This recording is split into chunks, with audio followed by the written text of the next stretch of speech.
તરફ સુરતના કાપોદ્રામાં મહિલા પર દુષ્કર્મની ઘટના બની છે। મહિલા પર દુષ્કર્મનો ટ્રાવેલ્સ એજન્ટ પર આરોપ છે। લગ્નની લાલચ આપી દુષ્કર્મ આચર્યાનો આરોપ છે।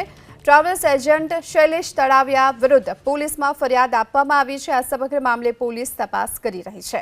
સુરતના કાપોદ્રા વિસ્તારમાં મહિલા પર લગ્નની લાલચ આપી દુષ્કર્મ આચરવામાં આવ્યું। આ સમગ્ર મામલે હાલ તો મહિલાએ દુષ્કર્મના ટ્રાવેલ્સ એજન્ટ પર આરોપ लगाव्यो અને આ સમગ્ર મામલે ફરિયાદ પણ આપી છે।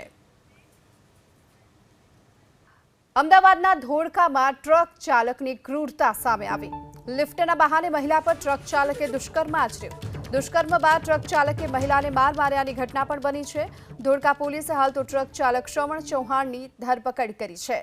અમદાવાદના ધોળકાની આ ઘટના છે કે જ્યાં ટ્રક ચાલકે પહેલા તો લિફ્ટના બહાને આ મહિલાને જ્યારે તેને લિફ્ટ આપી હતી ત્યારબાદ તેના પર દુષ્કર્મ આચર્યું હતું। દુષ્કર્મ બાદ ટ્રક ચાલકે મહિલાને માર માર્યો। આ સમગ્ર મામલે જો કે હાલમાં પોલીસે આ ટ્રક ચાલકની ધરપકડ કરી છે।